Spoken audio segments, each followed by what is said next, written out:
మా పార్టీ తాలూకా స్టాండ్ని ఈ రాష్ట్రంలో మెజారిటీ ప్రజల తాలూకా ఆలోచనని బలపరుస్తూ పేదవాడికి వైద్య విద్యని అందుబాటులోని ఉంచాలి. రాష్ట్రంలో ఉన్నటువంటి అన్ని ప్రాంతాలకి కూడా సూపర్ స్పెషాలిటీ వైద్యాన్ని అందించాలి ప్రభుత్వం అన్నటువంటి ఆలోచనతో తీసుకున్నటువంటి ఆనాటి మా ప్రభుత్వ నిర్ణయాన్ని ఈ కూటమి ప్రభుత్వం నిర్ణయం ద్వారా రాష్ట్రంలో ఉన్నటువంటి కోట్లాది మంది పేద విద్యార్థుల తాలూకా ఆశల్ని వైద్య విద్య చదవాలన్నటువంటి వారి ఆకాంక్షని దూరం చేస్తూ ఈ ప్రభుత్వం తీసుకున్నట్టు నిన్నటి నుంచి రాష్ట్రం అంతా కూడా మాట్లాడుకుంటా ఉంది. జగన్మోహన్ రెడ్డి గారి తాలూకా స్టాండ్, మా పార్టీ స్టాండ్ ఏదైతే ఉందో నిన్న వారు ప్రజలను ఉద్దేశించి నిన్న నర్సీపట్నం కాలేజ్ దగ్గర జరిగినటువంటి పత్రికా సమావేశం ద్వారా వారి స్టాండ్ను కూడా చెప్పడం జరిగింది.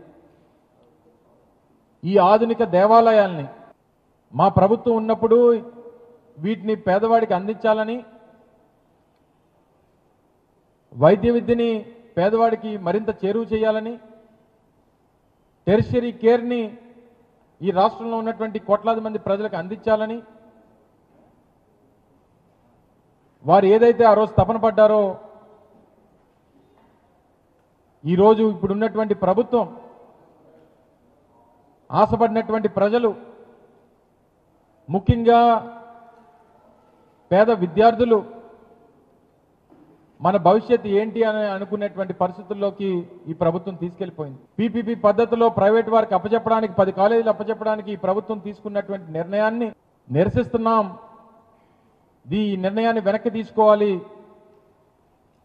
ఇది ప్రజల ఆకాంక్షలకు వ్యతిరేకంగా ఉంది అన్నటువంటి ఉద్దేశాన్ని నిన్న పెద్ద ఎత్తున ప్రజలు బయటకు వచ్చి జగన్మోహన్ రెడ్డి గారికి సంఘీభావం తెలియజేసి ఈ ప్రభుత్వ నిర్ణయాన్ని నిరసిస్తూ చేసినటువంటి నిన్నటి కార్యక్రమం విజయవంతంగా జరిగినందుకు, దాన్ని విజయవంతం చేసినటువంటి ప్రజలకి, సంఘీభావం తెలియజేసినటువంటి ప్రజలకి, మా పార్టీ నాయకత్వానికి అందరికీ కూడా 2 చేతులు జోడించి పాదాభివందనాలు తెలియజేస్తా ఉన్నాం. ఇది వైఎస్ఆర్ కాంగ్రెస్ పార్టీకి, తెలుగుదేశం పార్టీకో, కూటమి ప్రభుత్వానికో మధ్యన ఉన్నటువంటి సమస్య కాదు. ఇది రాష్ట్రంలో ఉన్నటువంటి సామాన్యులకి, పేదవాడికి, ఏ పార్టీలకి సంబంధం లేనటువంటి మేధావులకి అందరికీ కూడా సంబంధించినటువంటి ఈ రాష్ట్ర సమస్య. ఈరోజు ఉదాహరణకి పీపీపీలో వీరు ప్రైవేట్ వారికి ఏదైతే ఈ ప్రభుత్వం ఆలోచన చేసి తీసుకున్నటువంటి నిర్ణయం ద్వారా ఈరోజు ప్రభుత్వ మెడికల్ కాలేజీలో 50% ఫ్రీ సీట్స్ ఏవైతే ఉంటాయో ఆ ప్రభుత్వ మెడికల్ కాలేజీలో ట్యూషన్ ఫీజు 15,000 మాత్రమే, 50% సీట్స్. అలాగే మేము ఆ రోజు ప్రతిపాదించినటువంటి 50% ఈ 17 మెడికల్ కాలేజీలో కూడా 50% మెడికల్స్ ఏవైతే జనరల్ కేటగిరీ ఈ ఫ్రీ సీట్స్ ఉంటాయో ఈ ప్రభుత్వంలో కొనసాగితే అవి కూడా 15,000 ఉండేవి. కానీ ఈరోజు రాష్ట్రంలో ఉన్నటువంటి ప్రైవేట్ మెడికల్ కాలేజెస్, ఆ ప్రైవేట్ మెడికల్ కాలేజెస్లో సీట్స్ ఫ్రీ సీట్ వచ్చినా వారి ట్యూషన్ ఫీ మాత్రం సంవత్సరానికి 3,50,000 రూపాయలు. అంటే రేపు ఈ పీపీపీ పద్ధతిలో ప్రైవేట్ వారికి రేపు చేతికి వెళ్ళిపోతే చదువుకొని మెరిట్ ద్వారా సీటు వచ్చినా సరే 3,50,000 రూపాయలు సంవత్సరానికి కట్టాల్సినటువంటి పరిస్థితి వచ్చేది. ఇప్పుడు వస్తుంది, ఆ పరిస్థితి వస్తుంది. అదే బి కేటగిరీ 19 నుంచి 20 లక్షల రూపాయలు పెట్టారు. మేనేజ్మెంట్ కోటా దగ్గర 3 టైమ్స్ ఆఫ్ బి కేటగిరీ అని చెప్పి పెట్టారు. అంటే 60 లక్షల రూపాయలు సంవత్సరానికి. బి కేటగిరీ అయితే 19 లక్షల రూపాయలు. ఫ్రీగా 15,000 రూపాయలకు ఇవ్వాల్సినటువంటి సీట్లు ఈరోజు పీపీపీ పద్ధతిలో ప్రైవేట్ వారికి ఇవ్వడం వల్ల ఆ ఫ్రీ సీట్స్ కాస్త 3,50,000 రూపాయలు సంవత్సరానికి కట్టాల్సినటువంటి పరిస్థితి తీసుకొచ్చింది ప్రభుత్వం. దీనివల్ల విద్యార్థులు, మెరిట్లో సీట్లు సాధించినటువంటి విద్యార్థులు వారు నష్టపోతున్నారా లేదా అనేటువంటిది ఒకసారి ప్రజలందరూ కూడా ఆలోచించాలని చెప్పి కోరుతా ఉన్నాం. సో వీటినన్నింటినీ నిరసిస్తూ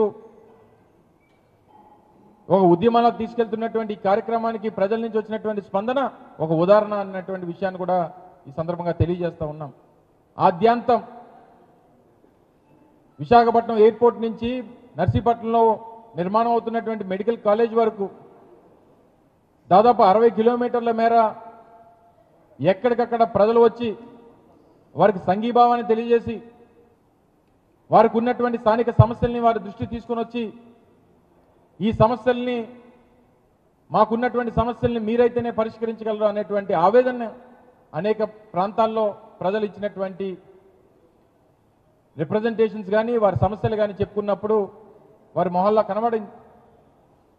ఎయిర్పోర్ట్లో మొదలైన తర్వాత కాకానీ నగర్ దగ్గర విశాఖపట్నం స్టీల్ ప్లాంట్ కార్మిక సంఘాల సంబంధించినటువంటి నాయకులందరూ కూడా కలిశారు.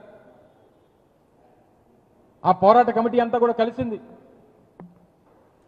మీరు ఎన్నికల్లో వారు చెప్పడం జరిగింది, మీరు ఎన్నికల్లో మీరు చెప్పినటువంటి మాట మేము వినలేదు, మీరు చెప్పినట్టుగానే జరిగింది, మీరు పొరపాటున కూటమికి ఓటేస్తే ఈ ప్లాంట్ ప్రైవేట్ పరం అయిపోతుంది అన్నటువంటి మీ పాటన పెడచెవిని పెట్టాం.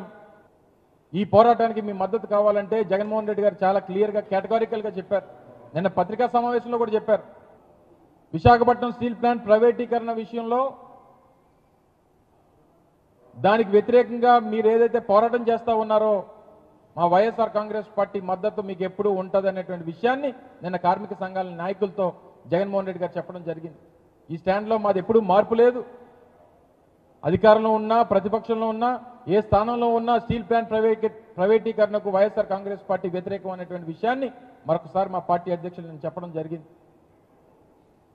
తర్వాత గోపాలపట్నం ఆ ప్రాంతాల్లో రోడ్డున పడిపోయినటువంటి స్ట్రీట్ హాకర్స్ ఎవరైతే ఉన్నారో ఆ విషయాలు కూడా వారి దృష్టి తీసుకొని వచ్చారు. వారికి జరిగినటువంటి అన్యాయాన్ని జగన్మోహన్ రెడ్డి గారు చెప్పుకునేటువంటి కార్యక్రమం జరిగింది. గతంలో పార్టీ అధ్యక్షుడిగా ఆ రోజు కేకే రాజు గారి నేతృత్వంలో జరిగినటువంటి పోరాటాల గురించి వారు ప్రస్తావించడం జరిగింది. ఆ పోరాటాన్ని ఆ సపోర్ట్ని మా పార్టీ తరఫున మీకు ఎప్పుడు ఉంటుంది అన్నటువంటి ఒక నమ్మకాన్ని కూడా జగన్మోహన్ రెడ్డి గారు కల్పించడం జరిగింది.